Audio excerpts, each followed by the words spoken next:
This video is gonna be a little weird, but don't worry, it won't get better. I made Mandalorian armor and wore it to the largest furry convention in history. That said, this won't be like the dozens of infiltrating a furry con videos you've seen before, as that wouldn't be entirely honest to who I am. Ever since the demo of a furry romance game unironically changed my life in 2022, I'd been more openly identifying as a furry and grappling with what exactly that meant. The past couple years had taught me to be myself unapologetically, but that didn't make it come easily. The game, Changeling showed me that there was hardship in every path in life, giving me the courage to choose the best one, and its art inspired me to spend my last semester abroad in Scotland. When I saw that the game's creator, Little Napoleon, was going to have a booth at AnthroCon in Pittsburgh, I wanted to thank him in person. Of course, that would require actually interacting with the notorious furry fandom in real life, so for peace of mind, I convinced the biggest furry I know, my old friend Chris, to join me.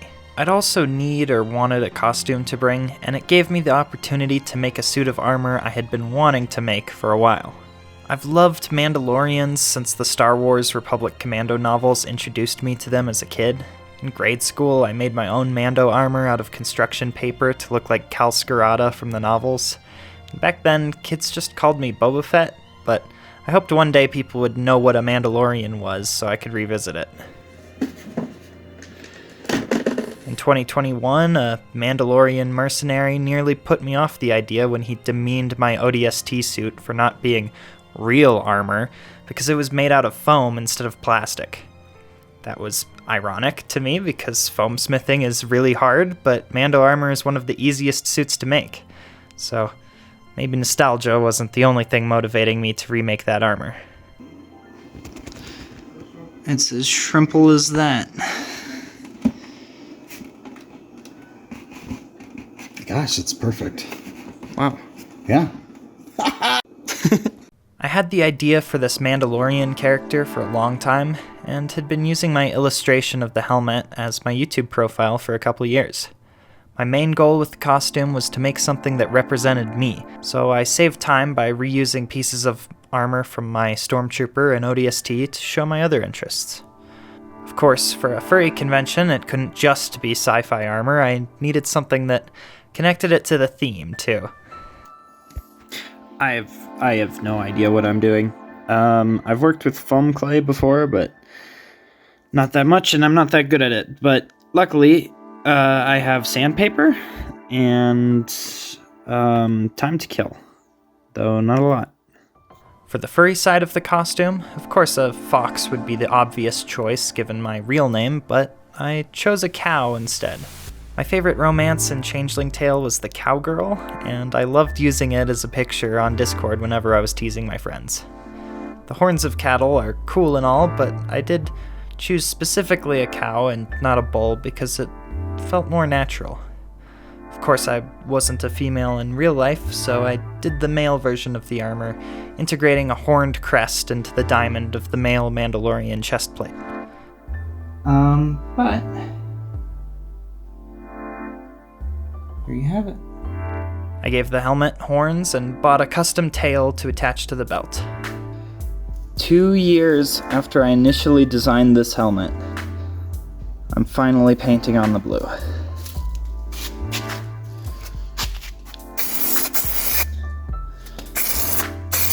It's been a real long journey, but we're finally nearing its conclusion.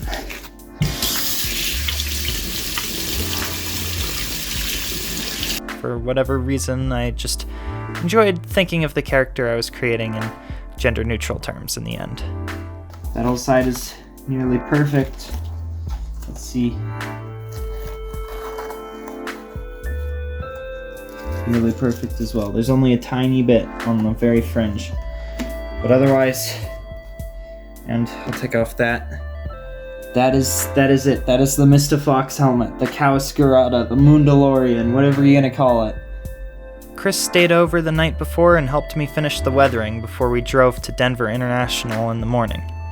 The idea is that this has been shot off by a blaster. I love Mandalorian armor so much. Look at how easily it fit in. That's it. And a little bit of soft stuff, but oh, wonderful. It was the first time I was flying on a trip I planned myself, so there was another layer of fear to overcome. As we went on our way, I was curious to see if furries would accept my costume. It barely counts at a glance, and it might give off the wrong idea. I got crazy social anxiety on the bus to the hotel, really wanting to strike up conversation with the obvious furries around us, but barely saying anything. It was foggy, so we couldn't see much of Pittsburgh, and we just assumed it was a very ugly city. I'm glad we got a room high up. It's a nice view. And it is the big opening, and we might need glue. Let's see. Yep, yeah, we need glue. We need glue. Yeah, not too surprised there, Bestie. Okay.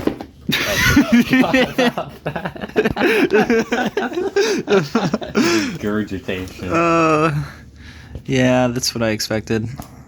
The horn broke off, but I just slapped some Velcro on that baby and it's good to go. The next morning, we got our tickets in the biggest line I had ever seen and went back to the hotel so I could suit up. It turned out the con broke the record for the largest furry convention ever, which was an insane introduction to fur cons. The first activity we did was a river cruise around Pittsburgh, which the fog was still there for, but the cruise was nice, and when I sat down, the lady next to me said she recognized my tail and introduced herself as the owner of the Etsy store I bought it from. That coincidence was unbelievable, but it led to a good conversation and a little bit more confidence talking to attendees. Getting into the convention proper, I learned what a disaster people knowing what Mandalorians are has been for cosplayers. So many interactions were just people walking past and saying, "This is the way," or "You are Mandalorian no longer," depending on whether or not I was wearing my helmet, and it got annoying fast. That was definitely not in the lore that I grew up with, but that said, people genuinely liked the armor, and it was fun just seeing how happy people got by seeing it. The biggest event I was looking forward to was the Furry Parade, but I needed to get my confidence up before it happened. I found a workshop about making a distinctive walk for your fursona, which could be useful for the parade. It took me a lot of courage to volunteer during the class, and I'm not gonna lie, there was so much cringe to overcome too. Everyone was fun and very genuine though, which helped a lot.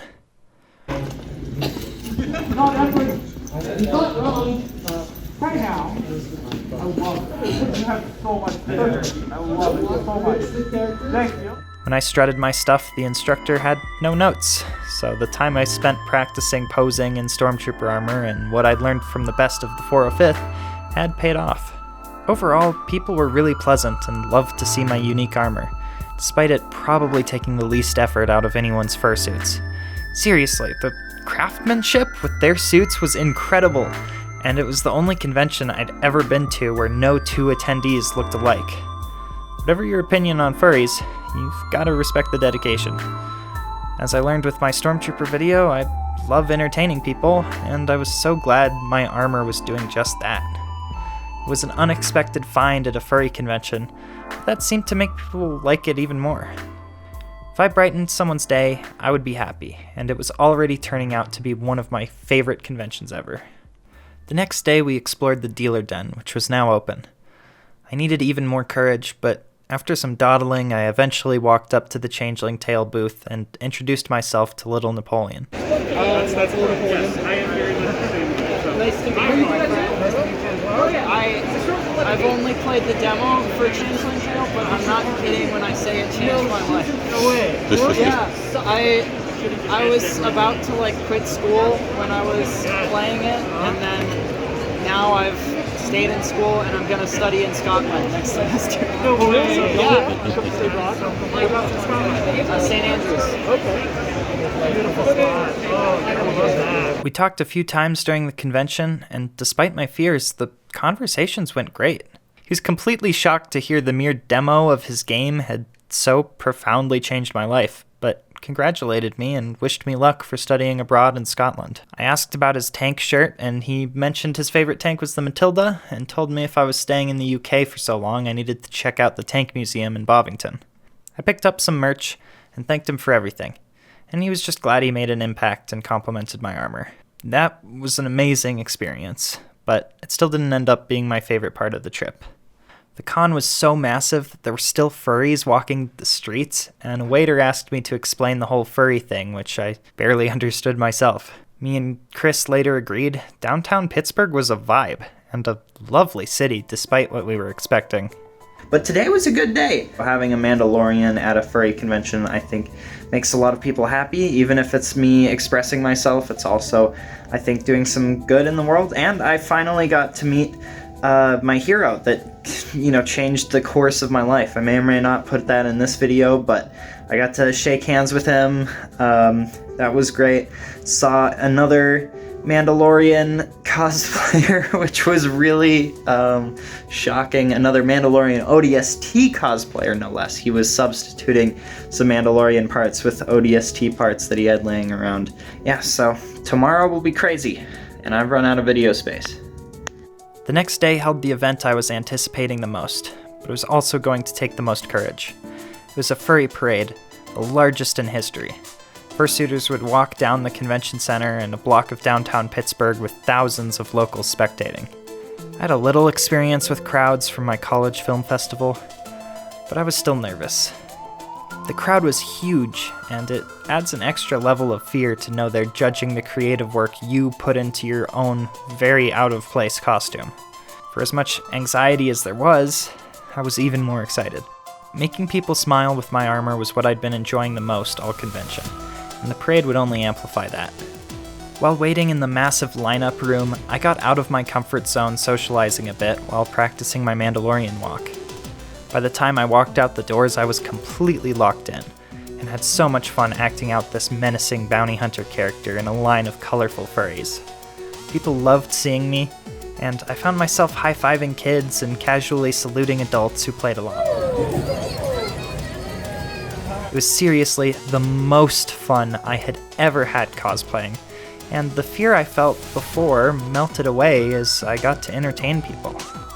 At the end, the lady behind me said the crowd loved me, and I felt a little bad feeling I had stolen any of the thunder of fursuiters who put so much more effort in than I ever did. I found some proper cattle for a picture and put my favorite event behind me.